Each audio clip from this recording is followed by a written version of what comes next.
Yo guys, check kamusta mga idol. So ayan, mag-a-update tayo ngayon tanghali ng Tuesday mga idol at grabe. Sino ang mga nasunog ngayong araw na to? Pero sa tingin ko maraming nag-short ngayon, no? Kasi alam nyo naman, medyo yung iba kasi negative ang tingin sa market, no? Pero sobrang interesting ng news natin ngayon, lalo na yung unang news natin, yung ulo ng mga balita natin tungkol kay Daddy. Mga lods, ang tindi nito. Mga idol, mukhang nagkagalit na yung mag-best friend. No, at syempre update tayo sa mga news natin sa crypto, mga Lodi, global news, crypto news mga idol. So alam nyo na, no, kung gusto nyo ng ganitong content mga idol, sana mag-subscribe kayo sa ating channel, click nyo yung notification bell. And then syempre, palambing lang mga idol. Sana ngayon pa lang i-like nyo na yung ating video. No? So napaka-importante at mahalaga yung pag-like ng video sa umpisa pa lang ng video.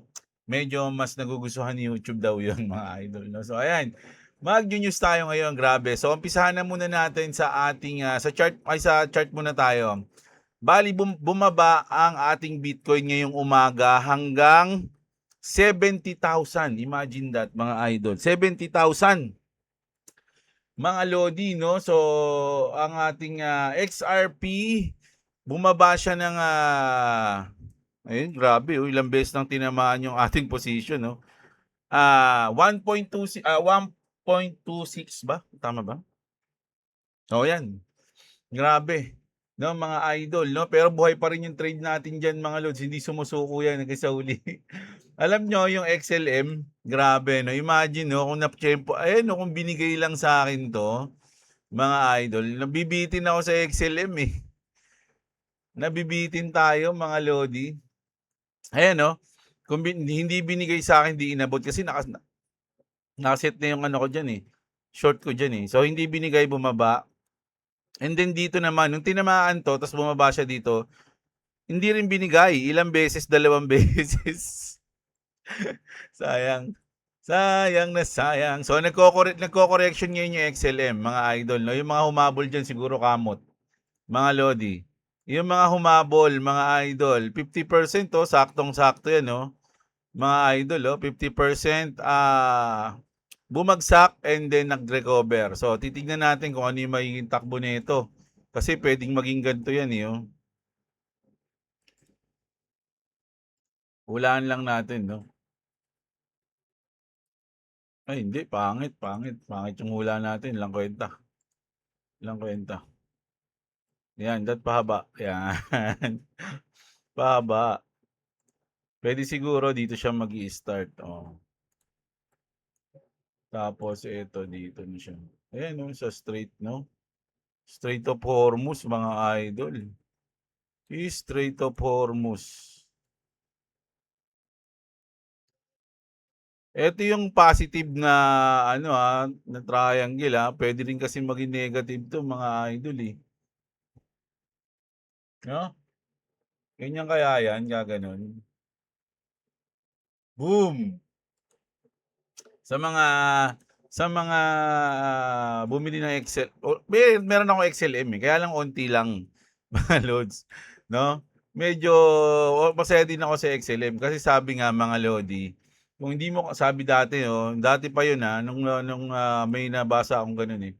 Kung di mo kayang bumili ng 50K na XRP, at least bumili ka ng 50K na XLM. Ayun yung sinabi nila. Kaya lang syempre di ko naman nagawa yun dahil wala naman tayong malaking budget. Imagine kung magkano yung 50K na XRP. Napakalaki na nun. Mga lodi ngayon, no? So, pero kasi dati pa sinabi yun. So, wala tayong ganun. Kahit ano doon, wala. Pero nag-imbak din ako ng XLM ng konti lang. No, hindi ko tinitingnan yung bilang eh. Tinitingnan ko yung magkano yung bili ko. Magkano lang yung bili ko doon, double digit lang. Maliit na double digit lang mga loads, no? So hindi, I mean hindi double digit. 5 4 5 digit, no? Maliit lang mga loads, no? Tapos punta tayo dito. Ito na. Ito na mga idol yung sinasabi ko mga lodi. Grabe. Imagine mga lods, nag-away yung mag-best friend. Ayan, sabi dito, Trump allegedly told Netanyahu, ito yung sa Israel mga lodi yung best friend niya, "You're effing crazy. If true, that's a full break between two men who spent years projecting an unbreakable alliance to the world. The timing matters. The frustration has been building for weeks. Ito kasi yung nangyari. Kasi tinanong ko kung totoo ba yan.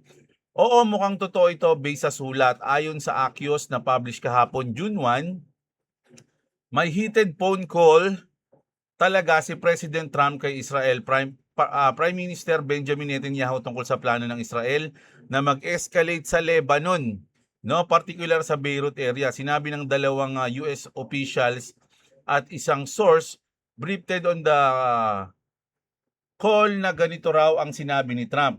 You're effing crazy. You'd be in prison if it weren't for me. Kumbaga makukulong ka sana kundi dahil sa akin. I'm saving your ass. Everybody hates you now. Everybody hates you, Israel. Everybody hates Israel because of this. Ayun yung sabi ni Trump, no? Yelled in daw niya. Kumbaga sinigaw niya rin na, what the F are you doing? No? Bakit nangyari ito? Frustrated si Trump dahil sa tingin niya pinapahamak ni Netanyahu ang ongoing US negotiations kay Iran at lalong nagiging isolated ang Israel internationally. Pinigilan niya ang plano ni Netanyahu na mag-strike sa Beirut. Sinabi pa ni Trump na sa Truth Social na productive ang call at walang troops papuntang Beirut. Kumbaga ayaw ni, alam niyo, napapansin ko kay Trump, ayaw niya na. Gusto niya nang mahinto eh. Pero si Israel talagang bakbak ng bakbak. Walang official denial mula sa White House o Israel side ngayon. Pero typical na ang ganitong leaks sa ganitong sensitive calls. Anonymous source ito kaya hindi 100% verbatim confirm ang exact words. Pero ang core ng story, heated call plus Trump pressuring Netanyahu to de-escalate ay consistent across reports at may backing mula sa context ng recent events sa Lebanon, Iran tension, mga idol, no? Kung mag-aaway o kung hindi magkakasundo si Netanyahu at si Trump, mga idol, mukhang mawawalan ng suporta na yung Israel diyan ay yung US diyan sa Israel, mga idol, kasi si Trump kasi ang gusto niya talaga parang matapos na, maayos na eh. Mga lods, kaya continue yung kanyang pagni-negotiate sa Iran. Ito nga yung sabi niya, mga idol, oh. Saan na yun? Nawala. Wala yung isa. Wait lang mga lods. Hanapin ko lang.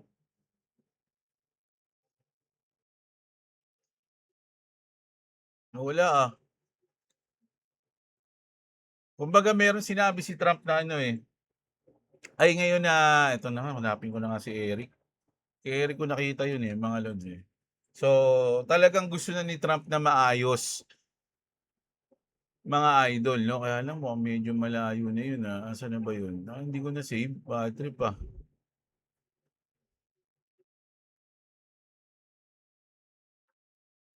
President Trump announced he personally asked Israel Prime Minister Netanyahu to halt the invasion of Beirut, Lebanon on the phone. He turned his troops around. Thank you, Bibi. This is great news. I also had a conversation with representative of the leaders of Hezbollah and they agreed to stop shooting at Israel and its soldier.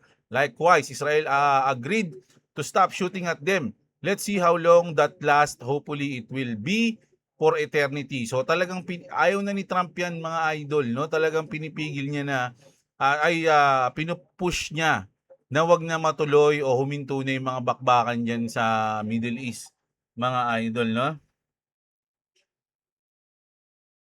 So, grabe, mga lods. So ako, ngayon medyo mukhang nagiging positive na yung tingin ko kay Daddy eh. Noong mga nakaraan parang nagiging sa kanya eh. Parang tingin ko sa kanya power tripper eh. Sinasamantala yung kapangyarihan niya. Pero ngayon, tingnan natin kung nagbago na yung kanyang mga pananaw sa buhay. Okay? So, punta naman na tayo dito sa mainit-init ngayon, mga lodi, no? Sabi dito, mga idol, the US punta na naman to dito. Ano yan? Yan na ba yung sunod niyan?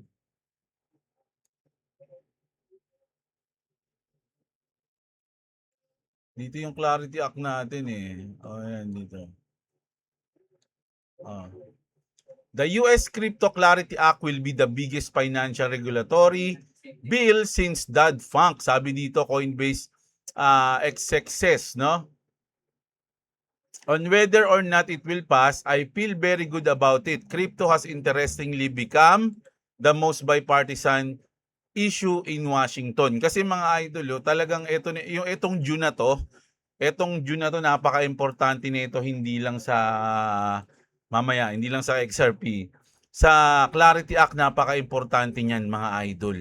No, sobrang tindi ng kasi sabi nga sa inyo magkakaroon ng break ngayong June hanggang July So kailangan maasikaso na ito. Meron tayong 3 weeks para maasikaso 'yan mga idol, no? At sino ba ang pinaka lumalaban talaga sa Clarity Act mga idol o pinupush o lumalaban para i-push yung Clarity Act mga idol. Nobody is fighting harder for the Clarity Act more than Senator Cynthia Lummis mga idol. No? Talagang ngayon, nung una kasi parang ayoko sa kanya kasi parang bias siya nun parang feeling ko malaki yung hold niya ng Bitcoin. So ang pinupush niya lang noon Bitcoin lang, walang ibang crypto. So parang ngayon kasi parang ang ganda nung ginagawa niya kasi yung Clarity Act mga lodi para sa lahat, hindi lang para sa isang crypto, no? Senator Cynthia Lummis has just described the stalled Clarity Act as a decision about whether America leads the next financial system or watches from the sidelines. No, kasi sabi niya, she has also warned that if the US border delays clear regulations for digital assets, then China is not waiting mga idol, no? So kapag hindi to ginawa ng US mga lodi, mauunahan sila ng ibang bansa, lalong-lalo na yung pinaka mortal nilang enemy. Hindi naman enemy, parang rival, no? Yung China. Her comments come after JP Morgan CEO Jamie Dimon slammed the idea that stablecoin issuers would be able to issue rewards on deposits, proclaiming that banks will not accept it, mga lodi. Ito yung pinaka kumukontra talaga dyan, mga lodi, no? Si Jamie Dimon, mga idol. At syempre, ang nagtatanggol sa Clarity Act is ang tawag dito si Senator Cynthia Lummis, mga lodi, no? At eto naman, mga lods, no? Sabi dito ni Kevin O'Reilly, mga idol, no? Ito, interesting to, mga lods. No? Dali nga, ang gulo nung ano ko. Buburahin ko na nga yung ibang nabasa na natin. Bumalik-balik ako eh. Ito na, news na natin ito. Dito na tayo kay Kevin O'Reilly. I think this is the next big thing in crypto. Ano ba yung susunod na big thing sa crypto? If you talk to any S&P 500 company and ask them, are you planning to use blockchain technology to manage inventory, provide logistic, contracts management, etc., etc.? They all say yes. No, lahat sila nagsabi ng yes. So I think the next big thing in crypto in which of these chains is going to get at least one company in all 11 sectors of the S&P 500. Kung ano yung blockchain na technology na gagamitin nila. Because the minute that occurs, you wanna go long that token, no? Kung ano man yun, mga lodi, kung ano yung pipiliin nila. That's going to be a game changer. I've got a whole team working on that. So far, I haven't found it yet. So, parang hinahanap niya ano yung mga pwedeng blockchain na technology na gamitin ng mga company, no? Ng S&P 500, mga idol. Ano-ano ba yung mga pwede nilang gamitin? So, tanongin natin si Grok, no? Kung ano-ano yung mga blockchain technology. Ano-ano ang mga blockchain? Kasi malay mo, alam din natin yan. Pwede ka na mag-imbak ngayon. Pero syempre sabi niya nga, i-sure niya muna kung ano yung mga yon, no? Bago kayo mag-invest, no? So, hindi ito financial advice, ha? Ano-ano ang mga blockchain na pwedeng pagpilian ng mga S ano S&P 500 company, no? Ayan, para malaman din natin, di ba kayo curious doon? O, tignan natin, no?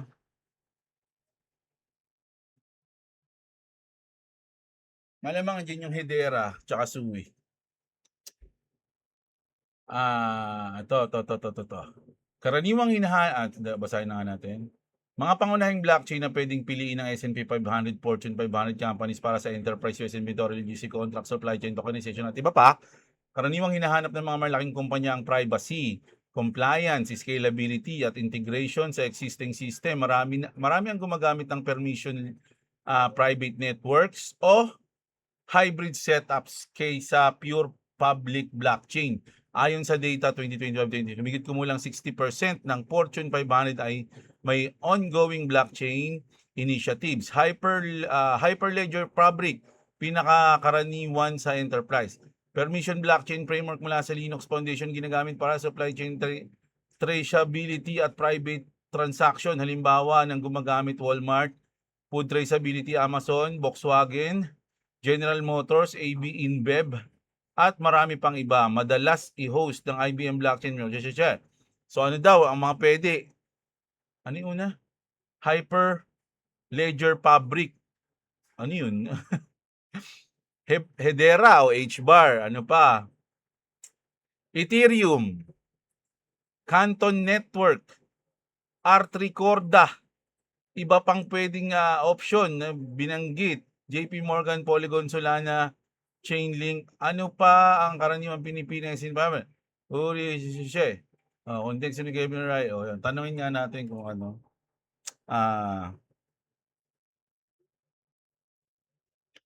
Malaki ba ang chance na piliin nila ang ayan tanungin lang natin. XRP Ledger, okay. Nako, hindi raw malaki. Hindi malaki ang chance na maging primary o dominant choice ng maraming S&P 500 companies ang XRP Ledger para sa broad enterprise inventory logistics supply contracts, pero malakas ang chance sa specific areas lalo na sa payments treasury. Kasi nga ang purpose kasi talaga ng is payments, cross border at kung ano-ano pa di ba? Payments, treasury management at cross border transaction. Bakit hindi malaki para sa broad adoption? XRP strength, ito kasi yung strength nila mga lodi, no? Napakabilis. 3.5 seconds, no? Finality, tas ang baba lang ng price at design para sa payments, no? May on-demand liquidity gamit ang XRP bilang bridge asset. Kasi baka inisip ng iba agad, wala, XRP Ledger na yan kasi syempre alam niyo naman yung mga nag-hype, no? So piniliwanag lang natin dito, no? Maganda para malaman nyo kung ano yung purpose talaga. Kasi yung iba kasi, parang ang nangyayari, lahat na agad, XRP yan, XRP Ledger, hindi. Kasi kaya nga, merong purpose kaya ginawa yun, no? Hindi lahat hindi lahat para sa kanila. Ayan Limitation sa enterprise context, mas niche ito sa payment kaysa sa general purpose enterprise blockchain. Hindi kasing malakas sa supply chain traceability, inventory tracking o complex smart contracts kumpara sa iba. Karamihan ng S&P 500 ay ginagamit pa rin ng private permission networks para sa privacy at compliance, no? Kung traction ng XRP Ledger sa malaking companies, malakas sa treasury and payments, no? Dahil sa Ripple acquisitions ng G-Treasury, ito ay nagbibigay ng access sa 1,000 plus corporate clients. 1,000 plus corporate clients, mga lodi. Marami Fortune 500 para sa cash management, RLUSD, stablecoin, digital integration, halimbawa American Airlines, at iba pang malaking firms na gumagamit na nito. So, ayan companies sa iba para sa context ni O'Reilly, Hyper, Hedera, XRP, Leope, andito pa rin pero syempre, hindi siya yung pinaka main choices, no? Bottom line, kung payment at treasury ang kailangan, oo, malaki ang chance na isama o piliin nila ang XRP Ledger lalo na post G-Treasury, 'di ba? Ayun kung payment system mga loads, no?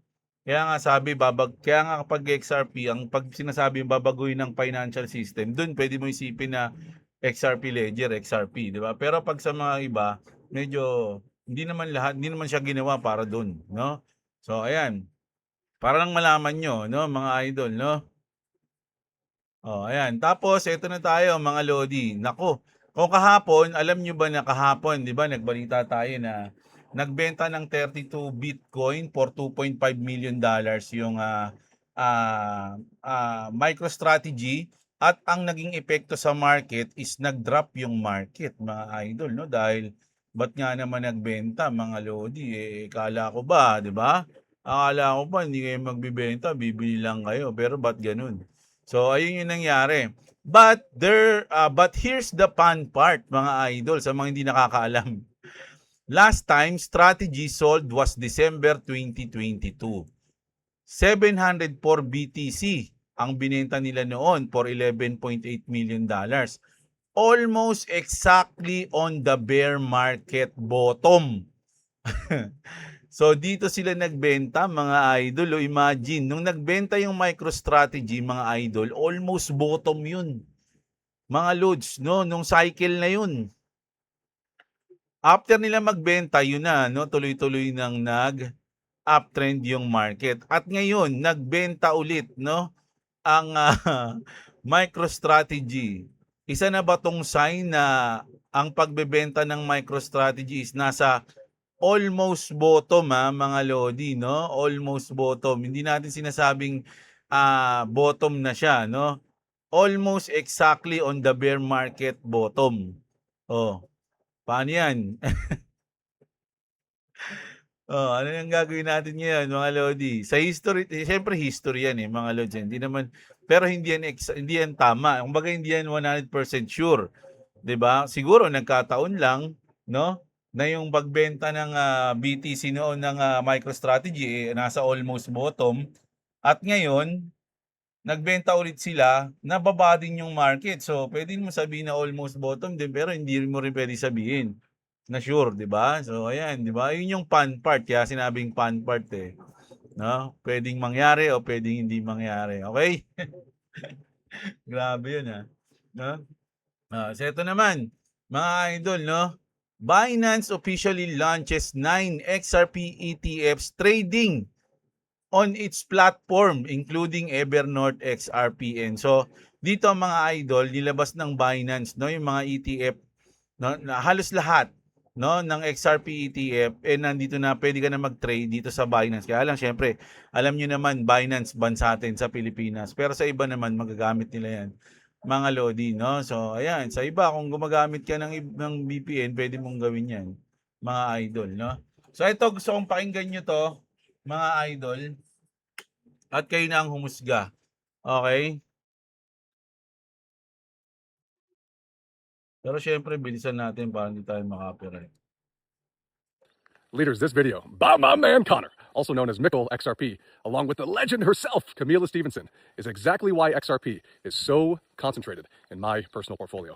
I have a 10-year horizon for this asset class. I'm patient. I'll wait until 2035 because I know where this is going long term and know without a shadow of a doubt that we are in the greatest wealth transfer in human history. Let's go. The vertical integration of what Ripple did to build an entire company systemically around XRP and handle custody to trading to lending to borrowing to settlement, all on top of the XRP ledger, in my opinion, that is Amazon-like activity. It's not one piece where a company has to come in and they might have to use a different person for custody, and then they might have to use a different person for execution, and then a different person for lending, and then a different person for trading. Like, what Ripple is doing is just bringing all those things in one house, so they're the corporate institutional cryptocurrency player that anyone can go to instantaneously have access to the market.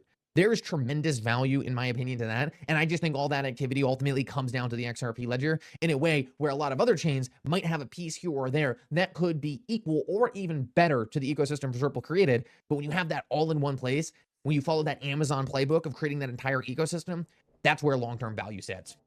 Because the truth is no one sits closer to the central banks than Ripple. No one sits closer to the massive financial institutions than Ripple.